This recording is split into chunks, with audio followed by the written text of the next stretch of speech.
So here we have the Hyundai i20 on a 19 plate. I'm going to start off by showing you inside the boot, and then we'll hop in and run through some controls on the inside of the car from there.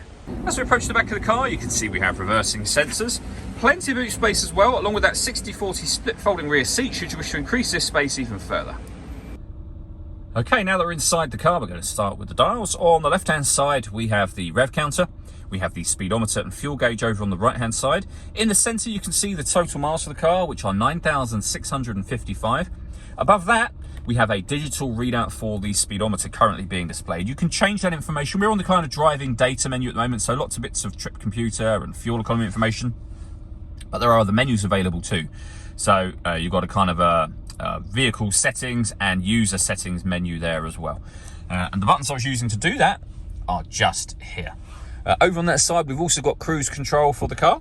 On the left-hand side, we have stereo and phone controls, including voice activation for the phone just there. In the center is where you'd pair your phone up in order that you can use those phone controls. So under all menus, you've got the ability to pair your phone there, or you can press the phone button just here. Once you've done that, it'll ask you if you want to pair your phone. We're going to close that for the moment. When it comes to music in this car, we have a few options there too. So we've got the radio, of course. This car's got DAB, FM and AM radio, as you can see. You can go back a page from there. To listen to your own music, you'd hit that media tab. It's greyed out at the moment, but you can connect up an auxiliary device, a USB device as well, and you can stream your music wirelessly via Bluetooth audio. On top of that, as you can see, we have Android Auto and Apple CarPlay available in here as well. If I put the vehicle into reverse, you'll then see that we've also got a full colour reversing camera as well.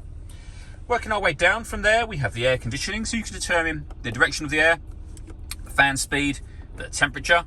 Once you're happy with those settings, the air conditioning is on at the minute, so that's off or back on again. You can recirculate the air that's in the car. That's a great way of heating it up or cooling it down quickly depending on the temperature you set just here. And with our heated rear screen, of course. Underneath that section, we have our USB input, auxiliary input, a 12-volt charging socket, a USB charging socket, some storage space just here, of course, and then the gear lever for the fully automatic gearbox, and then these two buttons so you can turn the parking sensors on and off, and this button turns off the stop and start. This car is designed to cut out when it's stationary in traffic to save you fuel. The system is turned off when that light shows.